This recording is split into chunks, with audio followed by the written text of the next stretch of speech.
Olá, eu me chamo Ricardo Siciliano e estou tendo o bel prazer de entrevistar esta sumidade, Maria Clara Nassif, sócia fundadora da Cari Psicologia, referência em desenvolvimento humano e autora de 2 livros, Neuropsicologia e Subjetividade, Inovações em Psicologia Clínica, livros que abordam diferentes métodos de base neuropsicológica, dentre eles o método Raman.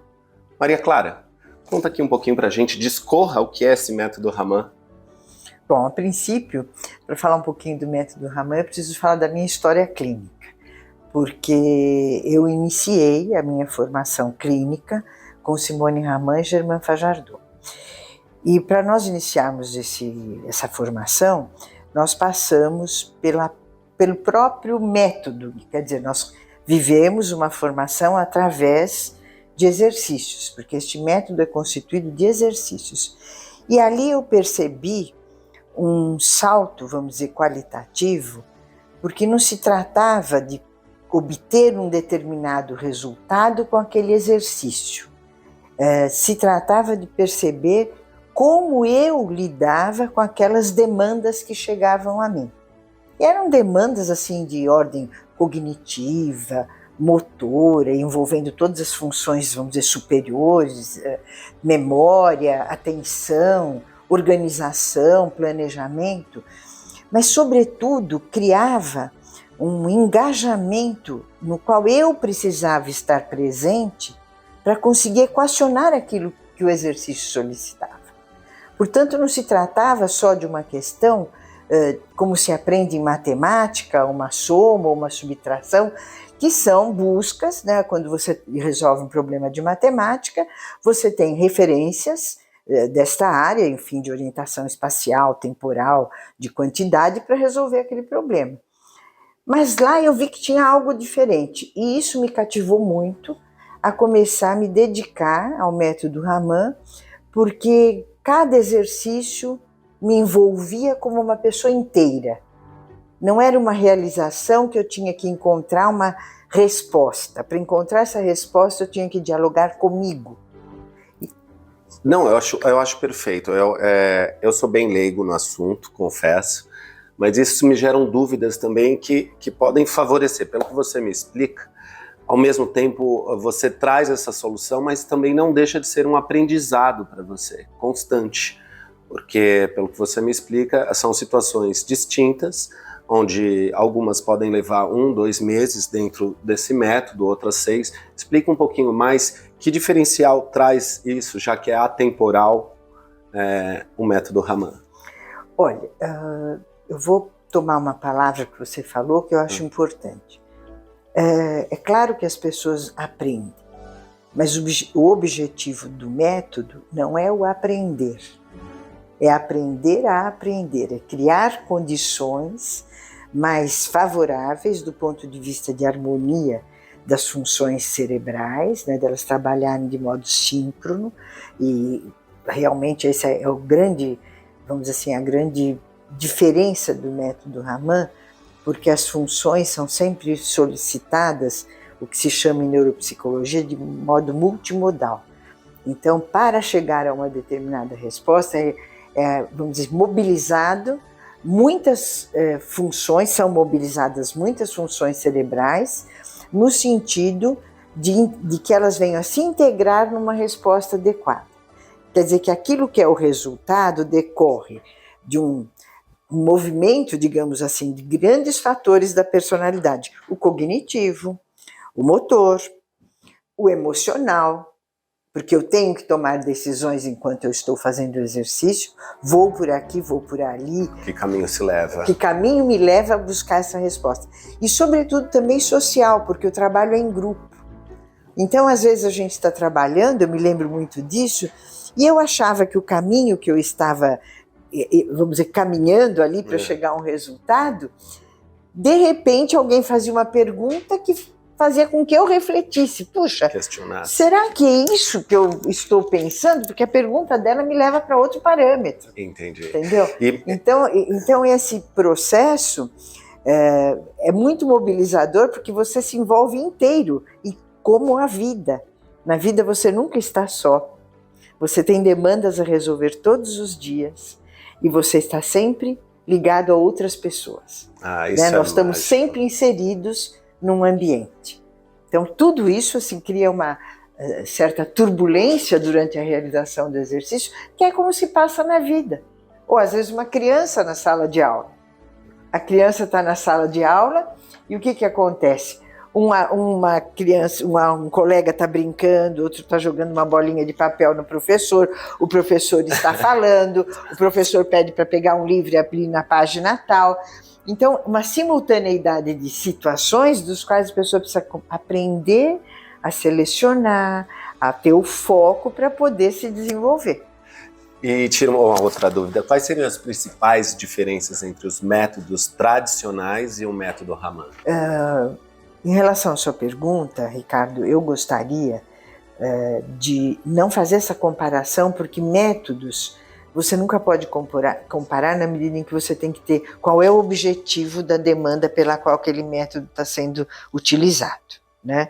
Então, eu prefiro falar do método Raman, que é a minha área de trabalho. Eu acho que é um trabalho que, vamos dizer assim, até para uma pessoa que se forma, um jovem psicólogo, ele é muito interessante porque, embora ele lide com situações complexas, quer dizer, a nossa vida é complexa. Cada exercício proposto, seja para uma criança, para um adolescente ou para um adulto, esses exercícios são programados de acordo com etapas evolutivas, que são programas específicos que nós temos. A criança vai ter que lidar, o adolescente, com uma situação complexa ao seu nível. Perfeito. Né? E na medida que você tem a complexidade, é como se nós estivéssemos trabalhando uma analogia com a vida, com a sala de aula, com o trabalho onde a pessoa se envolve, com as relações familiares. Por quê? Porque você tem que aprender a lidar com a demanda que chega, a pessoa precisa ouvir o que é dito, fazer esse registro imediato, processar, né? Mas primeiro registrar, ter o fator atencional, processar por diferentes vias o que foi pedido e começar a trabalhar. O diferencial que eu vejo, em grande parte, é que a postura do terapeuta é uma postura para levar a pessoa a buscar o seu caminho. Nós nunca damos uma resposta para resolver aquela questão que a pessoa está em dúvida. É por isso que no início você até falou que não era uma coisa matemática, ela não é uma lógica, ela pode ser complexa porque ela oscila de pessoa para pessoa. E aí o terapeuta, na medida que faz uma intervenção, ele vai ajudar a pessoa, vamos dizer, a mediar entre o que foi pedido e aquilo que ele está realizando. E tira uma outra dúvida minha, Maria Clara. Uma vez eu trabalhei com um diretor fazendo o alter ego de Nelson Rodrigues em Álbum de Família, e é uma autoria dele que muita gente até questiona, de uma família que vai para o interior e existem relações entre o pai com uma filha, o filho que tem esse édipo com a mãe, se apaixona só pela mãe, um outro que é louco. E eu me lembro de conversar com esse diretor, ele falou, às vezes a maior dificuldade humana, ele usou até um termo, é falar, mexer no lixo sem luva. É a gente ir lá dentro e mexer em lugares que muitas vezes a gente não quer mover, porque existe uma zona de conforto. Pelo que você está me explicando, esse método Raman, através de exercícios, você vai descobrindo esses lugares que não são lógicos, nem matemáticos, mas que através de um estudo você consegue chegar nesse lugar. Eu até não falaria essa expressão do diretor. É um termo bem chulo. Porque é lógico que o diretor que trabalha com arte, teatro, dramaturgia, tem essa percepção e ela é realista num certo sentido. Mas o Raman tem uma questão muito interessante, porque como na vida, as situações propostas são sempre diferentes. Não há uma repetição de um exercício ao longo do trabalho. Então, se eu tenho um dossiê previsto para 250 horas de trabalho, estou falando de um dossiê específico, os exercícios não se repetem. É muito interessante, porque mobiliza a pessoa. Às vezes a gente põe um material na mesa para a criança trabalhar e ela fala, hoje vai ser tal coisa. E aí, quando você vai dar as indicações, não é aquilo que ela pensava, o material é o mesmo. Então a gente trabalha muito a flexibilidade mental e as potencialidades. Quer dizer que tudo isso leva a pessoa a se perceber, a percepção de si, seja das suas possibilidades de realização, dos seus aspectos, digamos assim, saudáveis, como daqueles em relação aos quais ela tem que aprender a lidar de outra maneira para se relacionar com ela mesma e com o outro. Eu posso te dar um exemplo. Vamos pegar um exemplo muito simples. Uma pessoa impulsiva, falando em termos neuropsicológicos, uma pessoa que tem uma impulsividade alta, que não pensa antes de agir, então ela tem uma falha no que nós designamos no controle inibitório, né? A carga impulsiva dela é tão alta que os mecanismos que ela tem de controle não conseguem conter. Ela vai estar num grupo. Então essa impulsividade vai aparecer, às vezes verbalmente, ou através de uma atitude, um gesto inadequado. Ela vai ser trabalhada do ponto de vista neuropsicológico durante os exercícios. É como se fosse um processo inverso, ou não? Quando você fala, por exemplo, você deu o exemplo da impulsividade. Então é através dos exercícios que você descobre que ele tem essa essência não da só, impulsividade. A questão não é a gente descobrir, é a pessoa descobrir. O foco é outro. Ela mesma. Ela, porque se você pretende mudar algo em si, você só vai conseguir mudar se você tiver consciência disso. Eu preciso estar consciente de meus atos, ter percepção da maneira como eu ajo, para poder tentar reformular meu modo de me expressar. Perfeito. A minha expressão depende do grau de consciência que eu tenho a respeito de mim mesmo. E o impulsivo é o famoso arrependido? É. Ele vai, faz e depois faz. É uma questão que seta lançada e palavra falada não tem volta, né? E o impulsivo é exatamente isso. Depois, muitas vezes, ele pede desculpas. Mas a pessoa é trabalhada no contexto do grupo a se perceber e não a se culpabilizar. Essa é a diferença. Até porque uma vez eu ouvi que a culpa ela é extremamente nociva à célula. Eu ouvi inclusive uma situação onde dizia-se para substituir a palavra culpa por responsabilidade. Exatamente. Que isso amenizava a dor. Tá correto? Tá correto, porque a pessoa, no método Raman, eu acho que tantas coisas a gente poderia dizer a respeito desse trabalho, mas uma delas muito interessante é a questão com o erro, porque todos os exercícios são propostos e espera-se uma determinada resposta a partir do enunciado. Tá. Aquele enunciado permite que, se uma pessoa conseguir equacionar a situação, ela vai chegar a um determinado resultado. O resultado, para nós que trabalhamos com o método Raman, ele não diz nada. O que diz é o processo como a pessoa lida para chegar ao resultado que ela pretende chegar. Perfeito. Pretendido, digamos. Porém, não há culpabilização, o erro é tomado no sentido de pesquisa.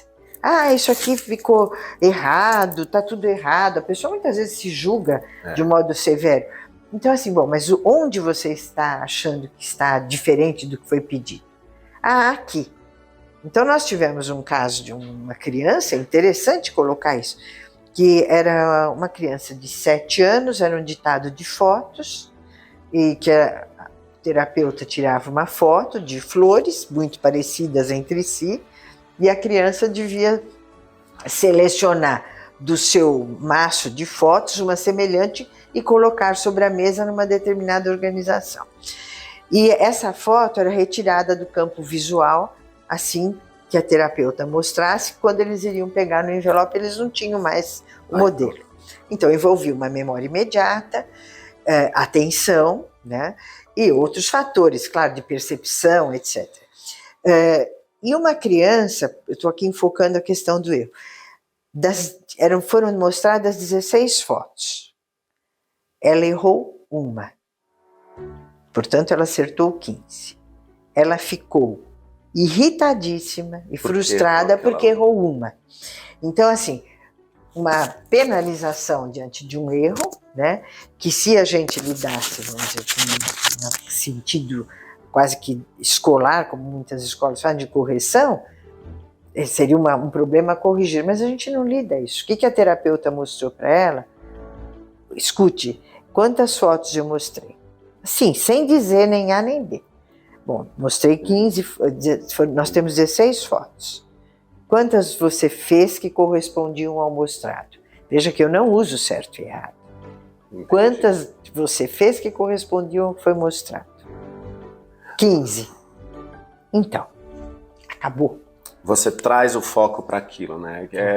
São aquelas situações que às vezes no dia a dia a pessoa tem um dia excelente, tudo ocorre maravilhoso, mas basta furar um pneu e acabou o dia daquela Exatamente. Pessoa, assim, teve 20 coisas boas. É. Maria Clara, que delícia conversar com você, que maravilhoso, mas infelizmente vai ter acabou. É rapidinho, é uma pílula, eu agradeço, se você quiser finalizar pra gente um pouquinho, só essa casquinha que você deu do método Raman, porque é realmente algo bem abrangente e muito a ser explorado. Então, para você que quer vir até a Clínica Cari e entender por que hoje ela é referência, por favor, Maria Clara, finalize. Estou à disposição e, de fato, eu acho que assim é muito interessante poder falar do método, mas ele é muito amplo e a gente tocou em alguns pontos hoje. Eu acho que assim, vamos ficar com essa provocação de hoje. Mas essa provocação foi boa, porque, por exemplo, eu sou impulsivo, já casou comigo. O outro tem um problema do erro, de ver aquela coisinha, errou uma foto, mas acertou 15 e se apega àquilo. Já, as pessoas elas vão se identificando, pode ter certeza. Então, essa provocação fica assim, muito no sentido, né, como mensagem, que Simone Raman dizia que se o ser é consciência, é desenvolvendo a consciência que desenvolve o ser. Então, que lindo. Quanto mais nós pudermos prestar atenção em nossas atitudes, não no sentido de cobrança, mas de nos percebermos agindo. Então nós teremos mais consciência dos nossos atos. Fica a dica aí, vamos ser policial, né, pessoal? Obrigado e até logo. Até logo a todos.